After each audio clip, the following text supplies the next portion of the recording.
uns wohl davon ausgehen, dass er bis zu 12 Meter lang war. Zunächst stufte man ihn als Fleischfresser ein, der seine Beute mit seinen unglaublichen Klauen zerfetzte. Vermutlich war Deinocheirus in Wahrheit aber ein Zahntiger.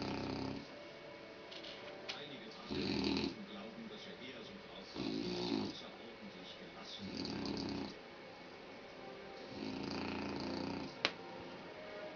Ohne weitere aussagekräftige Funde ist Deinocheirus nichts weiter als eine Fantasiegeschichte.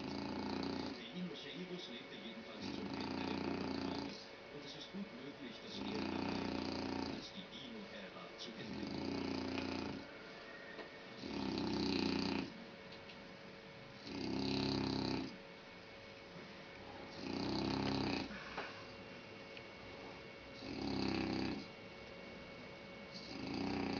Auch seine Linie hat nicht viele.